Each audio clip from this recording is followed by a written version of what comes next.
Smartphone जो आज सभी के पास है और आपके पास भी है, तभी तो आप मेरा ये वीडियो देख रहे हो। अब भाई स्मार्टफोन है तो उसमें स्टोरेज भी होगा, पर एक स्मार्टफोन में आखिर कितनी स्टोरेज दी जाती है? Well, minimum 16 GB and maximum 512 GB। इसी स्टोरेज में हम अपनी फोटोज और दूसरी फाइल को स्टोर करके रखते हैं। और एक टाइम ऐसा भी आएगा जब आपका स्मार्टफोन आपको वार्निंग देगा कि मुझसे अब ना हो पाएगा। मतलब एक समय ऐसा आएगा जब आपके स्मार्टफोन की स्टोरेज फुल हो जाती है और अब आप उसमें कुछ भी स्टोर करके नहीं रख सकते। अब देखो, मुझे पता है कि आप हर रोज कोई न कोई सोशल मीडिया चलाते ही हो, तो यारो क्या आपने कभी सोचा है कि हम हर रोज जो यूट्यूब की वीडियोस देखते हैं या गूगल पर जो सर्च करते हैं वो डेटा कहाँ सेव है और हर एक मिनट इंटरनेट पर कितनी डेटा शेयर की जाती है? और हम जिस स्पीड से डेटा को क्रिएट कर रहे हैं उससे फ्यूचर में हमें किसी भी चीज को स्टोर करने के लिए सोचना पड़ सकता है। और क्या कोई ऐसी स्टोरेज डिवाइस बनाई जा सकती है जिससे कि पूरे इंटरनेट की डेटा को हम एक कॉफी कप जितने स्पेस में स्टोर कर सकें? अगर नहीं सोचा तो कोई बात नहीं यारो, आपका दोस्त फैक्टजिक आपको इन सभी का जवाब ही तो देने आया है। तो चलिए शुरू करते हैं। साल 2018 के सर्वे के अकॉर्डिंग हम इंसान हर एक मिनट गूगल पर 3.8 मिलियन सर्चेस करते हैं, यूट्यूब पर 4.33 मिलियन वीडियोस देखी जाती है, ट्विटर पर लगभग 5 लाख बार ट्वीट की जाती है और अप्रोक्स 50,000 इमेजेस इंस्टाग्राम पर अपलोड किया जाता है। मतलब कि हर एक मिनट इंटरनेट पर काफी अधिक मात्रा में डेटा को शेयर एंड स्टोर किया जाता है। अब अगर आप इस डेटा के शेयरिंग एंड स्टोरिंग रेट को आप 1 मिनट से बढ़ाकर 1 दिन, 1 महीने या फिर 1 साल तक के लेवल पर ले जाकर सोचोगे तो आपका दिमाग रियली में घूम जाएगा। भाई साहब कुछ ज्यादा नहीं हो गया ये? साल 2018 के सर्वे के अनुसार हर एक सिंगल इंसान पर सेकंड 1.73 डेटा को क्रिएट करता है। अब यारो, चाहे वो डेटा इमेजेस क्लिक करने पे प्रोड्यूस हो, वीडियोस बनाने से या फिर दोस्त को व्हाट्सएप पर जोक्स या मीम शेयर करने पे प्रोड्यूस हो, मतलब कि आप भी हर एक सेकंड जाने अनजाने में 1.73 डेटा को क्रिएट करते हो। नहीं। अब देखो, अगर मैं 1.73 डेटा को बेस मानकर कैलकुलेट करूं तो पूरे वर्ल्ड की पॉपुलेशन हर साल 418 जीटाबाइट डेटा को प्रोड्यूस करता है। और आपकी जानकारी के लिए बता दूं कि 1 जीटाबाइट 1 बिलियन टेराबाइट के बराबर होती है। मतलब कि हम हर साल 418 बिलियन टीबी डेटा को प्रोड्यूस करते हैं, वो भी जाने अनजाने में। और ये सब मैंने यह मानकर कैलकुलेट किया है कि वर्ल्ड की पॉपुलेशन 7.8 बिलियन है। बट यारो, ये वैल्यू ज्यादा भी हो सकती है। और मैं आपको बता दूं कि आज हम जिस magnetic and optical storing device का इस्तेमाल करते हैं वो ज्यादा से ज्यादा 1 सेंचुरी तक ही सरवाइव कर पाएगा, क्योंकि 1 सेंचुरी यानी 100 साल बाद हमारे पास इतनी अधिक मात्रा में डेटा हो चुका होगा कि हमारे लिए इसे किसी भी ऑप्टिकल डेटा स्टोरिंग डिवाइस में स्टोर करना लगभग नामुमकिन हो जाएगा। देखो, हमारा कंप्यूटर किसी भी डेटा को बाइनरी नंबर यानी 0 एंड 1 के फॉर्म में स्टोर करती है। पर यारो, क्या पता आने वाले कुछ सालों में कुछ ऐसी टेक्नोलॉजी का विकास हो जिससे हम डेटा को बाइनरी फॉर्म के अलावा किसी दूसरे फॉर्म में स्टोर कर पाए और उसकी प्रोसेसिंग पावर आज के स्टोरिंग डिवाइसेज जैसे मेमोरी कार्ड से भी फास्ट एंड सिक्योर हो। अगर आप इंडिविजुअल लेवल पर देखोगे तो आपको डेटा स्टोरिंग कोई बड़ी प्रॉब्लम बिल्कुल भी नहीं लगने वाली।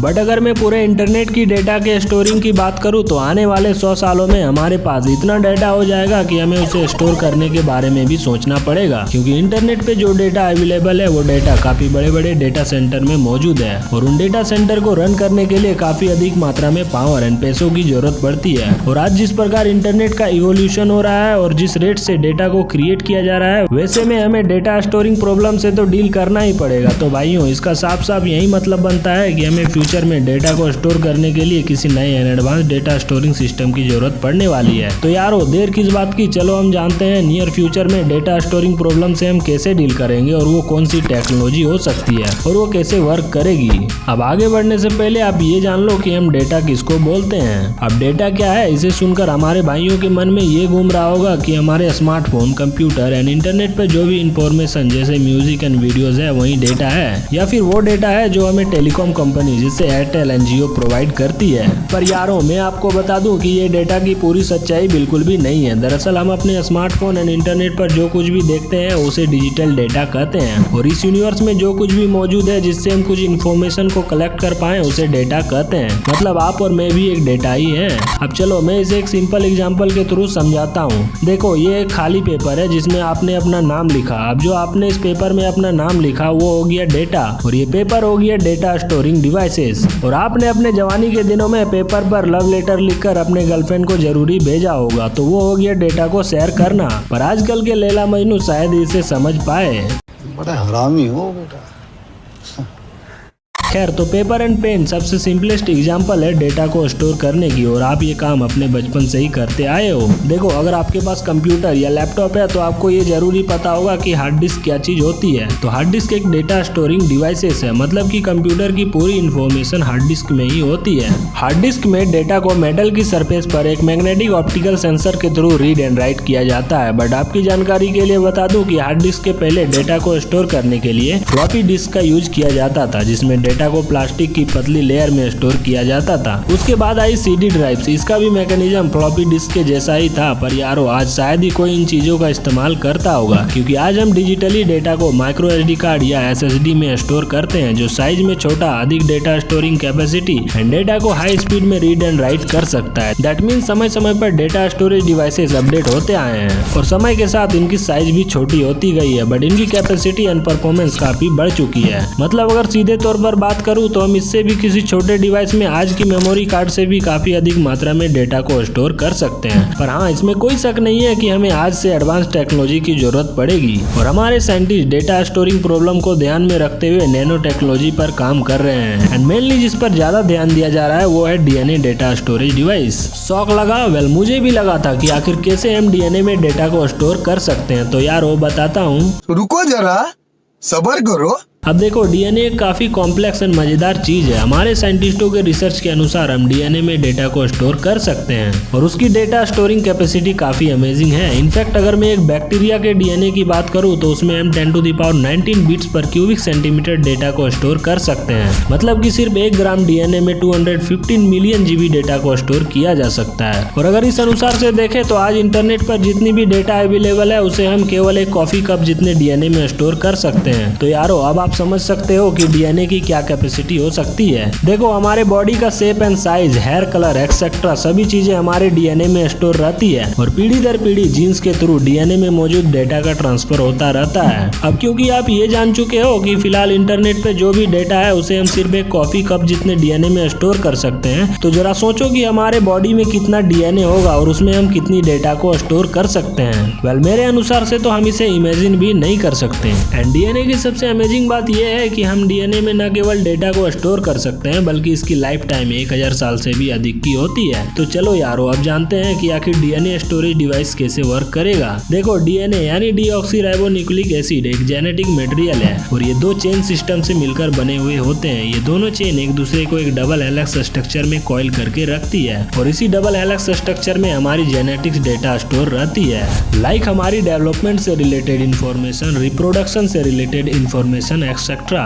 दैट मीन्स हमारी सारी जेनेटिक्स इंफॉर्मेशन DNA में किसी कोड की तरह स्टोर रहती है और वो सभी कोड 4 केमिकल बेसिस से मिलकर बनी हुई होती है, जिसे हम AGCT यानी एडेनिन, गुआनिन, साइटोसाइनिन एंड थाइमाइन कहते हैं। और इन्हीं 4 केमिकल की वजह से हमारे DNA में डाटा सीक्वेंशियली कोड के फॉर्म में स्टोर रहती है। देखो अगर किसी एडवांस टेक्नोलॉजी के थ्रू अगर हम ह्यूमन जीनोम को रिडिजाइन करें तो हम एक इंसान को चूहे में बदल सकते हैं और एक चूहे को इंसान में बदल सकते हैं। अब ऐसा करना इसीलिए पॉसिबल है क्योंकि इंसान और चूहे की DNA लगभग सेम ही होती है और हर एक DNA की अपनी पर्टिकुलर सीक्वेंस होती है। अगर मैं ह्यूमन जीनोम की बात करूं तो इसमें 23 क्रोमोसोम होते हैं एंड अराउंड 3.2 बिलियन बेसिस की लंबी चेन होती है, जिसके अंदर करीब 25,000 प्रोटीन की डिस्टिंक्ट कोडिंग होती है। बट 99.99% लोगों में ये कोडिंग सेम ही होती है। बट हाँ, थोड़ी बहुत चेंजेस भी होती है जिसके कारण हम दूसरों से अलग दिखते हैं। अब देखो इतना सब कुछ बताने का यही मतलब है कि हम DNA में डेटा को स्टोर कर सकते हैं। और अगर मैं आज के कंप्यूटर की बात करूं तो हमारा कंप्यूटर किसी भी डेटा को बाइनरी यानी 0 या 1 के फॉर्म में स्टोर करता है। अब आप इस टेबल को देखो, अगर आप कंप्यूटर में A टाइप करोगे तो हमारा कंप्यूटर उसे A बिल्कुल भी नहीं समझ पाएगा, बल्कि उसे सिर्फ 0 या 1 की भाषा ही आती है। मतलब अगर आप A टाइप करोगे तो हमारा कंप्यूटर उसे 01000001 समझेगा, न कि A। तो अब आप ये समझ गए हो कि हमारा कंप्यूटर डेटा को कैसे स्टोर करता है। पर यारो बात अब भी वही है कि हम DNA में डेटा को कैसे स्टोर करेंगे। तो देखो हमारा DNA 4 बेसिस से मिलकर बनी हुई होती है जिसे हम AGCT बोलते हैं। तो अगर हमें DNA में डेटा को स्टोर करनी है तो हमें पहले AGCT को इनकोडिंग करना पड़ेगा, मतलब कि हमें उसे पहले बाइनरी एड्रेस देना पड़ेगा। मान लो हमने एडेनिन को 00 से रिप्रेजेंट किया, गुआनिन को 01 से, साइटोसाइन को 11 से और थाइमाइन को 10 से रिप्रेजेंट कर दिया। तो हमने सभी बेसिस को एक बाइनरी एड्रेस असाइन कर दिया। अब इन बाइनरी कोड्स को हमारा कंप्यूटर इजीली समझ जाएगा।